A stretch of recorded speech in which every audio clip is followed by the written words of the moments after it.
நானும் போய் மேட்ச் பார்க்கணும் வீட்டில் டிவியில். நான் அதில் ஆர்வமுள்ள ஒருவன். ஏன்னா பேராசிரியராக கல்லூரியில் இருக்கும்போதும் சரி, படிக்கும்போதும் சரி, இந்த விளையாட்டிலே கொஞ்சம் ஆர்வமுடையவனாக இருந்த காலம். அப்படி இருந்த காலத்தால் அதுலேயும் இருக்கணும். நான் அண்ணாமலை பல்கலைக்கழகத்திலே படித்து கொண்டிருக்கிற பொழுதே மாணவர் திமுகன்னு இப்போ பேர் திராவிட, அவரு இளைஞர். அதனால அவருக்கு இன்னும் இளைஞர் தான். இதில் நான் தப்பு. நீங்கள் தங்கராஜ் வீட்டுக்காரருக்கு பக்கத்து வீட்டுக்காரரு, அவரை பற்றி அவ்வளோ தூரம் நீங்களே சொன்னீங்களே. தங்கராஜ் அவரை விட நான் இளைஞராக இருக்கிற காரணத்தினால் இந்த அளவுக்கு சிறப்பாக இருக்கிறார். அவர் இளைஞர். கடவுள் கொள்கையை பரப்புவதில் காமச்சுவையை அதிகம் கையாண்டது சைவமே வைணவமே. இதான் தலைப்பு. சைவமா வைணவமா காமச்சுவையை பரப்புவதில்னு. இந்த மகளிர்லாம் கொஞ்சம் பேர் இருக்காங்க, இல்லைன்னா நான் கொஞ்சம் சொல்லிடுவேன். ஆனால் அதுக்கு மகளிருக்கே நிறைய டிக்கெட் கொடுத்து வர வச்சிருந்தார் ராமகிருஷ்ணன். அதில் ஒரு இடத்துல சொல்லுவோம், சொல்லாம ராமகிருஷ்ணன்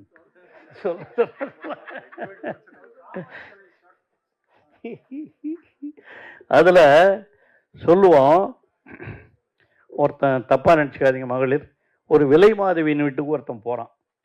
போகும்போது அங்கே அந்த அம்மா கேட்குது, நீ பார்த்து நீங்கள் சைவமா வைணவமா அப்படின்னு கேட்குது. அவனுக்கு ஒன்றும் புரியல. அவன் பணம் எவ்வளோ 5 கொடு 10 கொடுன்னு கேட்டான்னா ரைட்டு. என்னடா இங்கே வந்திருக்கிறோம் நாம ஒரு விலை மாத வீட்டுக்கு, நம்மளை சைவமா வைணவமான்னு கேட்குறாங்க அப்படின்னு கேட்டான். அந்த அம்மா சொல்லிச்சான், இன்னமே ஒன்றும் புரியலையே அப்படின்ச்சான். ஒன்றும் இல்லை, சைவம்னா இப்படி வைணவம்னா இப்படின்னுச்சான். ஒன்றும் புரியல. சைவம்னா இப்படி, வைணவம்னா இப்படி. ஒன்றும் புரியல. என்னவா சொல்கிற, இதுன்னா அது தீபம் விபூதி இது தானே, அதில் என்ன இருக்குது அப்படின்னா. இல்லை, சைவம்னா படுத்துக்கிறது, வைணவம்னா நின்னுங்கிறது. நின்னுங்கன்னா 5 படுத்தா 10. இதெல்லாம் இப்போ அந்த அடல் சொல்லி பட்டிமன்றத்தில் நாங்கள் பேசி பேசி இந்த திராவிட இயக்கத்தினுடைய கொள்கைகளை பரப்புவதற்காக எடுத்துக்கொண்ட நடவடிக்கைகள். நான் இங்கே பேசுகிற பொழுது நம்முடைய ராமகிருஷ்ணன் சரி, மற்றவங்களும் சரி, பெரியார் இயக்கம் எத்தனை இருந்தாலும் எல்லோரும் நாங்கள் ஒரே கொள்கையோடு பெரியாரிஸ்ட் என்ற அடிப்படையிலே செயல்பட்டு கொண்டிருக்கிறோம் சொன்னார் பாருங்க. அதுதாங்க பெரியாருக்கு இருக்கிற பெருமை. எங்க எதுல இருந்தாலும் பெரியாரிஸ்ட், பெரியாரியல், பெரியாரோடு சேர்ந்து வாழ்கிற ஒருவராக இருந்தால் என்றென்றும் சிறப்பாக வாழ முடியும் என்பதற்கு எடுத்துக்காட்டு தான் இங்கே கோவை ராமகிருஷ்ணன் அவர்கள் இங்கே கொண்டு வந்திருக்கிறார்கள். ஆக இது பல்வேறு எல்லா இதிலையும் இயக்கங்களில் ஒரே கொள்கையுடையவர்கள் பல்வேறு இடத்திலே பிரிந்திருப்பது என்பது சகஜம்தான். ஆனால் என்ன பிரிஞ்சிருந்தாலும் பெரியாரை யாரும் மறுக்கவோ மறக்கவோ முடியாது. எனக்கு இங்கே பேசியவர்களெல்லாம் அதை எடுத்து சொன்னது மட்டுமல்ல, இங்கே அன்பிற்குரிய சகோதரர் இயக்குனர் அவர்கள் பேசுகிற பொழுது நான் ஏதோ 84 திமுகவுக்கு வந்து சேர்ந்தேன்னு சொன்னார். ராமகிருஷ்ணன் தலையாத்தார் பாருங்க, அவருக்கு தெரியும் நான் எப்போ வந்தேன்னு. நான் அண்ணாமலை பல்கலைக்கழகத்திலே படித்து கொண்டிருக்கிற பொழுதே மாணவர் திமுகன்னு இப்போ பேர் திராவிட, அவரு இளைஞர். அதனால அவருக்கு இன்னும் இளைஞர் தான். இதில் நான் தப்பு. நீங்கள் தங்கராஜ் வீட்டுக்காரருக்கு பக்கத்து வீட்டுக்காரரு, அவரை பற்றி அவ்வளோ தூரம் நீங்களே சொன்னீங்களே. தங்கராஜ் அவரை விட நான் இளைஞராக இருக்கிற காரணத்தினால் இந்த அளவுக்கு சிறப்பாக இருக்கிறார். அவர் இளைஞர். ஆக நான் அப்பொழுது 1971 திமுகவினுடைய அண்ணாமலை பல்கலைக்கழக செயலாளராக இருந்தவன் திமுகவில். அப்பொழுது இருந்தே திராவிட மாணவர் முன்னேற்ற கழகம் பேர். இப்போதான் மாணவர் அணி இளைஞர் அணிலாம் வந்திருக்கு. அப்போ இருந்திருந்தேன். அது மட்டும் இல்லைங்க, அப்புறம் கவர்மெண்ட் வேலைக்கு போயிட்டேன். 72 ஆசிரியராக போயிட்டேன், கல்லூரி பேராசிரியராக. போன உடனே தான் இப்பொழுது இருக்கிற ஆசிரியர் ஐயா கூட அப்போ தான் எனக்கு ராமகிருஷ்ணன்லாம் ரொம்ப பழக்கமானவர்கள். அப்பொழுது என்னை பகுத்தறிவு ஆசிரியர் பேராசிரியர் அணின்னு பகுத்தறிவு பேசாதன்னு ஒன்று இருந்தது. அதுக்கு திராவிடர் கழகத்தில் ஆசிரியர் ஐயா தான் என்னை மாநில செயலாளராக நியமித்தார். அப்போ ஒரு அடல்ஸ் ஒன்லி பட்டிமன்றம் தமிழ்நாடு பூரா நடந்தது. பட்டிமன்றம், அடல்ஸ் ஒன்லி பட்டிமன்றம்னு. அதுல நான் சபாபதி மோகன்லாம், செல்வேந்திரன் நடுவராக இருப்பார். நாங்கள் 2 பேரும் போவோம். அதெல்லாம் ஞாபகம் இருந்துன்னா, கோவையில் அவர் எங்களை வச்சு நடத்தினார். கோயம்புத்தூர்ல அப்பொழுது மிகச்சிறப்பாக நடந்த பட்டிமன்றங்கள்ல கோயம்புத்தூர்ல தான் மிகப்பெரிய பட்டிமன்றம். இப்ப இருக்கிறதுலாம் இதெல்லாம் கூட்டமே காணாங்க. எவ்வளோ பட்டிமன்றம், டிக்கெட் போட்டப்ப அந்த அடல் சொல்லி பட்டிமன்றத்துக்கு டிக்கெட் வாங்கினே அவ்வளோ கூட்டம். கோவை ராமகிருஷ்ணன் கூட்டினார். அப்பொழுது அதுக்கு ஆசிரியர் வந்திருந்தாரு, நம்ம செல்வேந்திரன் தான் நடுவர். ரொம்ப எல்லாம் பட்டிமன்ற தலைப்பண்ண தெரியுமா? அதெல்லாம் இப்ப ரொம்ப பேருக்கு அதெல்லாம் இப்ப மறந்து போயிருக்கும். வேண்டாம், அதனால அதெல்லாம் கவலைப்படுறதில்ல. நம்ம சொல்ல வேண்டியது நீங்களும் சொல்லணும், எல்லாம் நாமளும் சொல்லினே இருந்தாதான் வரவங்களுக்கு கொஞ்சம் புரியும். இந்த இளைஞர்களுக்கு இதெல்லாம் எடுத்து சொல்ல வேண்டிய காலத்தின் கட்டாயம் இருக்கிறது. ஏன்னா ரொம்ப பேருக்கு பெரியார், அண்ணா, கலைஞர் இவர்களை பற்றி ஒரு தெரியாத சூழ்நிலை இருக்கிறது. அதனால்தான் திராவிட மாடல் ஆட்சி நடத்துகிற தளபதி அவருடைய கொள்கையை இன்னும் எடுத்து சொல்ல வேண்டிய அவசியம் ஏற்படுகிறது. அப்பெல்லாம் பொதுக்கூட்டம்னா அவ்வளவு வரும். ஐயா திருவாரூர் தங்கராஜ் அவருடைய கூட்டத்தை அண்ணாமலை பல்கலைக்கழகத்திலே படிக்கிற பொழுது பெரியார் கூட்டம், ஐயா தங்கராஜ் அவருடைய கூட்டம் எல்லாம் அங்கே நடக்கும். திருவாரூர்ல சிதம்பரத்தில் நடக்காத கூட்டமே கிடையாது. எல்லா கூட்டத்துக்கும் நான் போயிருக்கேன், எல்லா நிகழ்ச்சிகளுக்கும் நான் போவேன். அப்போ அங்கே போய் பேசும்போது தான் அவங்களுடைய பேச்செல்லாம் கேட்டு தான் நான் ஒரு பெரியாரிஸ்டாவே மாறி, நான் கல்லூரி பேராசிரியராக இருக்கிற பொழுது நான் சொன்ன மாதிரி பகுத்தறிவு ஆசிரியரினுடைய செயலாளராக நான் நியமிக்கப்பட்டு இந்த அடல் சொல்லி பட்டிமன்றம், என்ன தலைப்பு தெரியுங்களா? கடவுள் கொள்கையை பரப்புவதில் காமச்சுவையை அதிகம் கையாண்டது சைவமே வைணவமே. இதான் தலைப்பு. சைவமா வைணவமா காமச்சுவையை பரப்புவதில்னு. இந்த மகளிர்லாம் கொஞ்சம் பேர் இருக்காங்க, இல்லைன்னா நான் கொஞ்சம் சொல்லிடுவேன். ஆனா அதுக்கு மகளிருக்கே நிறைய டிக்கெட் கொடுத்து வர வச்சிருந்தார் ராமகிருஷ்ணன். அதுல ஒரு இடத்துல சொல்லுவோம், சொல்லாம ராமகிருஷ்ணன்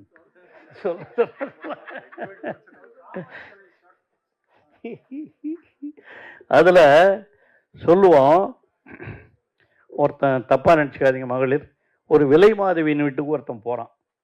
போகும்போது அங்கே அந்த அம்மா கேட்குது, நீ பார்த்து நீங்கள் சைவமா வைணவமா அப்படின்னு கேட்குது.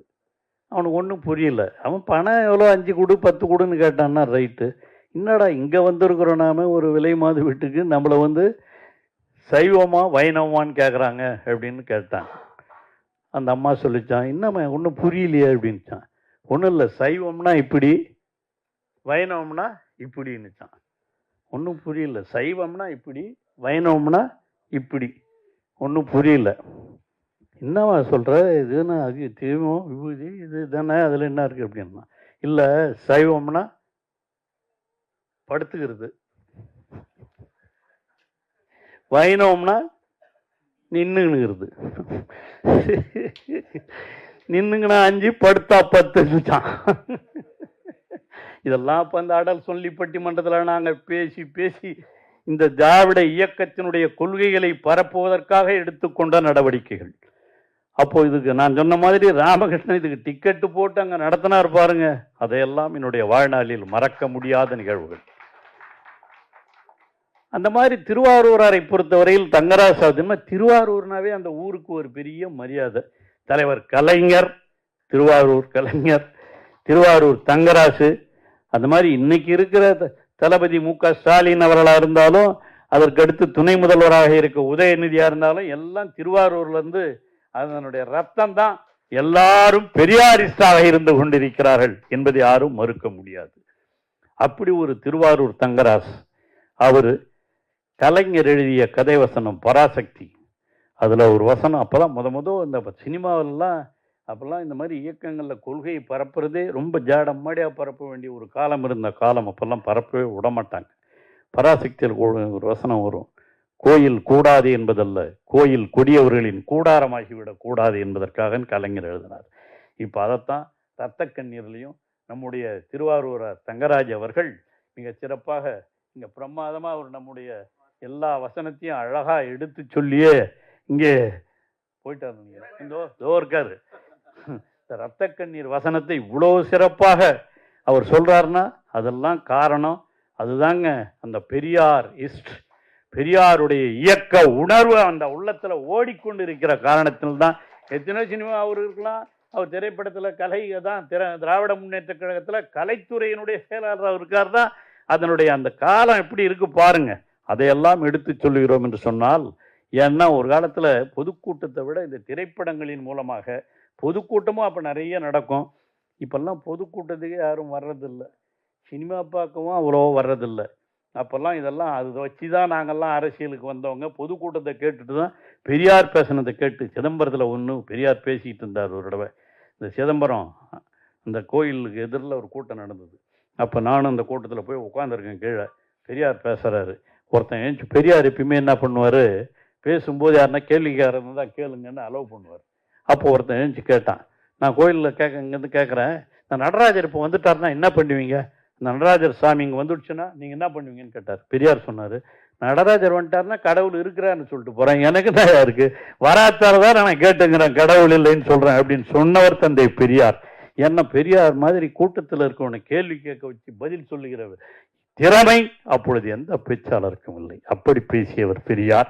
அந்த அடிப்படையில் தான் பெரியாராக இருந்தாலும், அவர் வழியிலே வந்த அண்ணாவாக இருந்தாலும், திருவாரூரிலே கலைஞராக இருந்தாலும், கலைஞர் அவருடைய கொள்கைகளெல்லாம் இங்கே அதே போல நம்முடைய திருவாரூர் தங்கராஜ், அவர் பேரே திருவாரூர் தங்கராஜ் தான். தங்கராஜுங்கிறத விட திருவாரூர் தங்கராஜ்னு சொன்னாதான் ரொம்ப அழகாக தெரியும். இந்த திருவாரூர் தங்கராஜாக இருந்தாலும் கலைஞராக இருந்தாலும் இவர்களெல்லாம் பட்டுக்கோட்டை அழகிரியுடைய ப்ராடக்ட். அதைத்தான் ராமகிருஷ்ணன் சொன்னார். பட்டுக்கோட்டை அழகிரி அவர் இந்த இயக்க கொள்கைகளை என்னதான் ஈரோட்டில் தந்தை பெரியார் பிறந்திருந்தாலும் உண்மையிலேயே திராவிடர் இயக்கம் வளர்ந்தது அப்பொழுது இருந்த மாவட்டமாக இருந்த தஞ்சை மாவட்டத்தில் தான். எல்லாம் திருவாரூர், நாகப்பட்டினம், இந்த பகுதி நாகையிலிருந்து கூட ஒரு நண்பர் வந்து பேசினார். அந்த மாதிரி அவங்கெல்லாம் ஒரே அந்த கொள்கை ரீதியாக வளர்த்தது எதுன்னு சொன்னால் அந்த தஞ்சை மாவட்டம் தான். அங்கே திருவாரூரிலே கலைஞர் அவர்கள் தன்னோட அவர் பிறந்தது இது பாருங்க, ரெண்டுக்கும் உள்ள ஒற்றுமை பாருங்க. திருவாரூருக்கும் அவருக்கு ஊருக்கும் அவங்களுக்கு உள்ள எவ்வளோ இது இருந்தாலும் இப்போ எவ்வளோ ஒற்றுமை இருந்துக்கிறதுக்கு 100 ஆண்டு நினைவு. அவருக்கும் இது 100வது ஆண்டு நினைவை கலைஞருக்கு கொண்டாடுகிறோம். இவருக்கு 100வது ஆண்டு நினைவு நாளை இன்று துவக்கி இருக்கிறோம். ஆக இதெல்லாம் பார்த்தீங்கன்னா அவரோட இவர் 7-8 மாதம் சின்னவர் கலைஞரை விட. அவர் 24 ஜூன் 3 பிறந்தாரு. இவர் 25/6/4 நம்முடைய திருவாரூர் ஐயா அவர்கள் பிறந்தார்கள். ஆக 2 பேருமே ஒன்றுக்கு இந்த திருவாரூர்னு இவ்வளோ ஒத்துமை பாருங்க. எழுத்தாளர்கள் 2 பேரும் திரைப்படத்திலே இருந்தவர்கள். 2 பேரும் இயக்க கொள்கைகளை தங்களுடைய எழுத்துக்களின் மூலமாக திரைப்படங்களின் மூலமாக இங்கே தமிழகத்திலே பரப்பியவர்கள். இதெல்லாம் நமக்கு இருக்கிற பெருமை சார், மறந்துடக்கூடாது. அந்த அடிப்படையில் தான் நாமும் இன்று வாழ்ந்து கொண்டிருக்கிறோம். அந்த அடிப்படையில் தான் அந்த கொள்கைகளெல்லாம் நாம் பின்பற்றி கொண்டிருக்கிறோம். அதனால தான் நான் எங்கே இருந்தாலும் அந்த பெரியாரிஸ்ட், எங்கள் ஊருக்கு போனால் கூட எல்லாம் பெரியாரிஸ்ட்னு தான் சொல்லுவாங்க. நான் அப்பொழுது அந்த பட்டிமன்றத்தில் அந்த பகுத்தறிவு இயக்கத்தில் நானும் சபாபதி மோகன்லாம் நிறைய பேசிகிட்டு இருக்கும்போது அப்பொழுது எனக்கு ரொம்ப பழக்கமானவர்கள் தான் இங்கே விழுப்புரத்துலேருந்து வந்திருக்காங்க பாருங்கள். 4-5 பேர் விழுப்புரம் மாவட்டத்திலிருந்து என்னுடைய அன்பிற்குரிய நண்பர்கள். நம்ம பிரபா தண்டபாணி அவர் தான் இவர் சொல்லி அவர் தான் அழைச்சிக்கிட்டு வந்து ஒரு பிரபா தண்டபாணி தான் இதில் கலந்துக்கிட்டோன்னு சொல்லி பண்ணவர். அதே மாதிரி காமராஜ், அதே மாதிரி நம்முடைய செஞ்சியை சார்ந்த திருநாவுக்கரசு, இவங்கெல்லாம் அங்கேருந்து இதுக்காக வந்திருக்கிறாங்கன்னு சொன்னோம்னா உண்மையிலேயே நான் மிகுந்த மகிழ்ச்சி அடைகிறேன். அதே மாதிரி பிரபா தண்டபாணி, நான் சொன்ன மாதிரி கௌதம் அவரும், அதே மாதிரி கௌதமும் அங்கேருந்து நம்ம விழுப்புரம் நகரத்தை சார்ந்த கௌதமும் வந்திருக்காரு. அதே மாதிரி நம்ம சுந்தரம் அவர்களும் வந்திருக்கிறார்கள். இவங்கெல்லாம் அந்த விழுப்புரத்துலேருந்து வந்திருக்காங்கன்னா அப்போது அந்த இயக்கத்தில் நான் ஒரு பெரியாரிஸ்டாக இருந்து அப்போ நிறைய இந்த மாதிரி பேசும்போது பட்டிமன்றத்தில் அறிமுகமான இளைஞர்கள் தான் இவங்கெல்லாம். அப்படி வந்தவங்க தான், அந்த மாதிரி வந்த இளைஞர்கள். அப்படி இருக்கவங்க தான் இங்கே ரொம்ப பேர். அந்த இளமையிலே வருகிற உணர்வு தான் இறுதி வரை இருக்கும். அந்த மாதிரி வளர்ந்ததான் இங்கே இருக்கிற வழக்கறிஞராக இருந்தாலும் துரைசாமி அண்ணன்லாம் இப்போ எனக்கு பழக்கமானவர்ல. நான் இந்த பிஹெச்டி ஒன்று பண்ணேன். என் தலைப்பு என்னன்னா Dravidian movement in India and black movement in the USA, a comparative study. ஒருத்தர் ஆங்கில புத்தகத்தை அதை பாருங்க, அதை காமிக்கிறார் பாருங்க. இதுதான் ஆங்கில புத்தகம், ஆங்கில அந்த திராவிடியன் இந்த தீசிஸ், பிஹெச்டி தீசிஸ் இதுதான். Dravidian movement in India and black movement in the USA. அந்த காலத்தில் இந்த திராவிட இயக்கத்தை பற்றி ஆய்வு செய்வதற்கே அலோவ் பண்ண மாட்டாங்க. நான் தான் இது 2வது ஆய்வு இந்தியாவிலேயே, 2வது ஆய்வு திராவிடியன் மூமெண்ட்டை பற்றி நான் தான். ஆய்வு யாருன்னா ஆஸ்திரேலிய பல்கலைக்கழகத்தில் அனுமதி கொடுத்தாங்க. இது 2வது ஆய்வு அண்ணாமலை பல்கலைக்கழகத்திலே அனுமதிக்கப்பட்டு இந்த ஆய்வை நான் அதைத்தான் அதனுடைய சிறிய ஒரு வடிவைத்தான் நான் ஐயா தங்கராஜ் அவர்கள் வெளியிட்டார்கள் என்று இங்கே அன்பிற்குரிய நண்பர் பேசுகிற பொழுது எடுத்து சொன்னார். அப்போ வெளியிட்டதான் அவர். அந்த அளவிற்கு அங்கேயான அண்ணாமலை பல்கலைக்கழகம்னாவே திராவிட இயக்கம் பிறந்த இடமே அதுதான். அங்கே வந்த இடம்தான். அப்போ ஆரம்பத்திலிருந்து பேராசிரியர்லேருந்து மதியழகன்லேருந்து எல்லாம் அங்கேருந்து வளர்ந்தவங்க தான். அப்படின்னா அந்த வரலாற்று பெருமையோடு நானும் அங்கே படித்து வளர்ந்தவன் தான். அதில் ஐயா திருவாரூர் தங்கராஜ் அவர்கள் அவர் ஒரு அரசு ஊழியர் குடும்பத்தை சார்ந்தவர். அரசு குடும்பத்தை சார்ந்தவராக இருந்தாலும் கேடிஆர் பண்ணைன்னு சொல்லிட்டு ஒரு தனியார் பண்ணையில் பணிபுரிந்தவர். கேடிஆர் பன்னீர் அவருடைய கம்பெனியில் பணியாற்றியவர் தான் ஐயா அவர்கள். அப்படி ஐயா அங்கே பணியாற்றினாலும் அவர் அப்பொழுதிருந்தே இளமையிலிருந்தே பெரியாருடைய கொள்கைகளிலே ஈடுபாடு கொண்டவராக இருந்தார். எப்படி கலைஞர் அவர்கள் அங்கே ஈரோட்டிற்கு சென்று அங்கே பெரியாரோடு பழகினாரோ அதுபோல இவரும் ஈரோட்டிற்கு சென்று ஒரு முறை பழகுகின்ற வாய்ப்பை பெற்றவர்.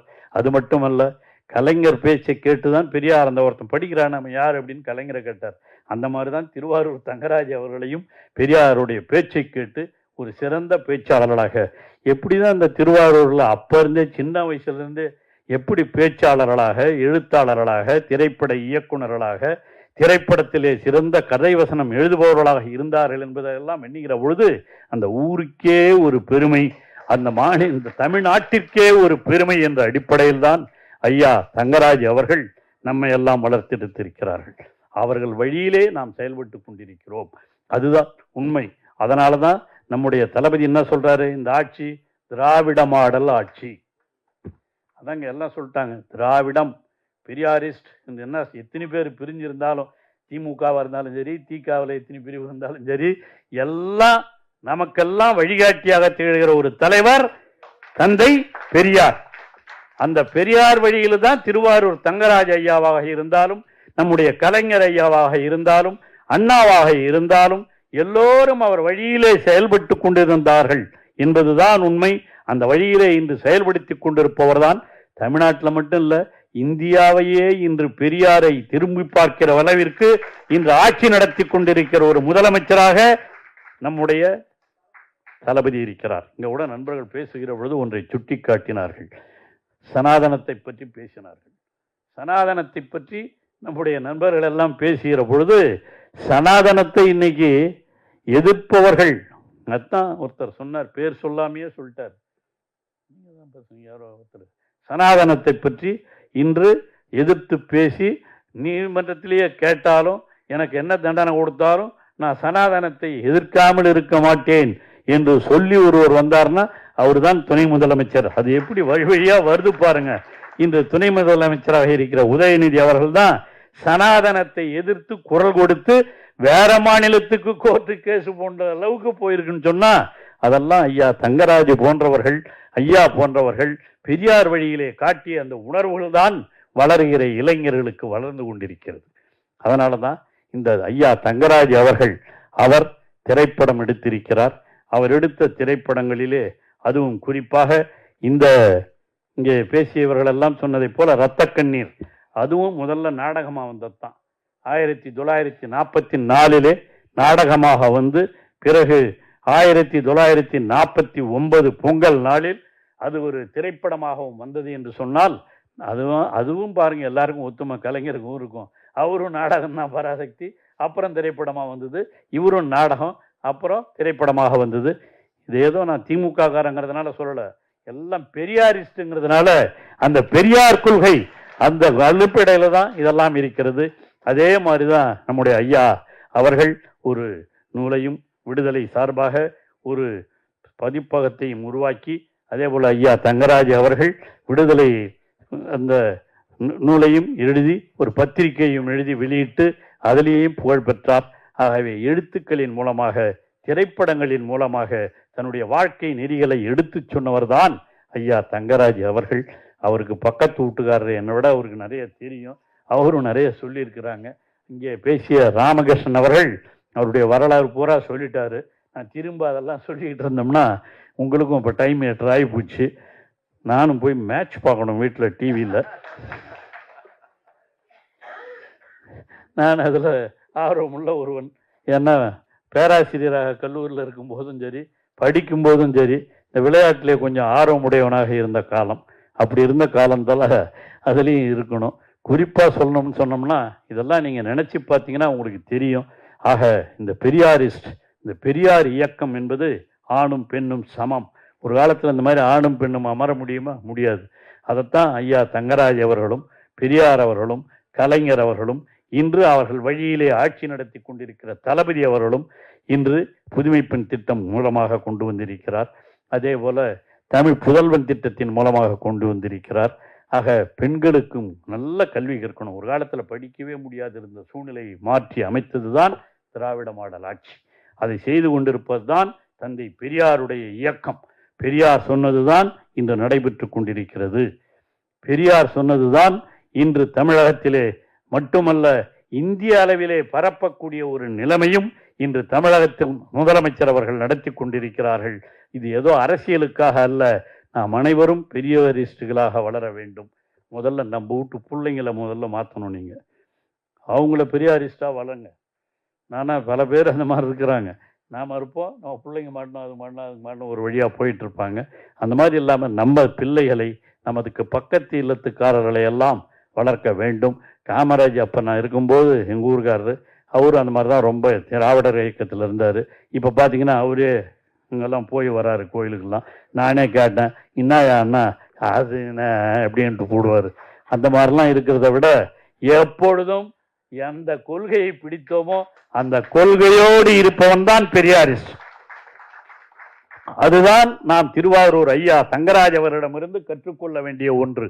எந்த நிலையில் இருந்தாலும், திரைப்பட துறையாக இருந்தாலும், எழுத்தாளராக இருந்தாலும், எல்லா துறைகளிலும் தம் முத்திரையை பதித்த ஐயா திருவாரூர் தங்கராஜ் அவருடைய வழியிலே நாம் அனைவரும் செயல்பட்டு பெரியாருடைய பெருமையை உலகுக்கு எடுத்து சொல்வதுதான் நம்முடைய முக்கிய கடமையாக இருக்க வேண்டும் என்று கேட்டு, இந்த 100வது ஆண்டு விழாவிலே இங்கே சில கோரிக்கைகள்லாம் சொல்லியிருக்கிறாங்க, அறிக்கையாகவே கொடுத்துருக்குறாங்க.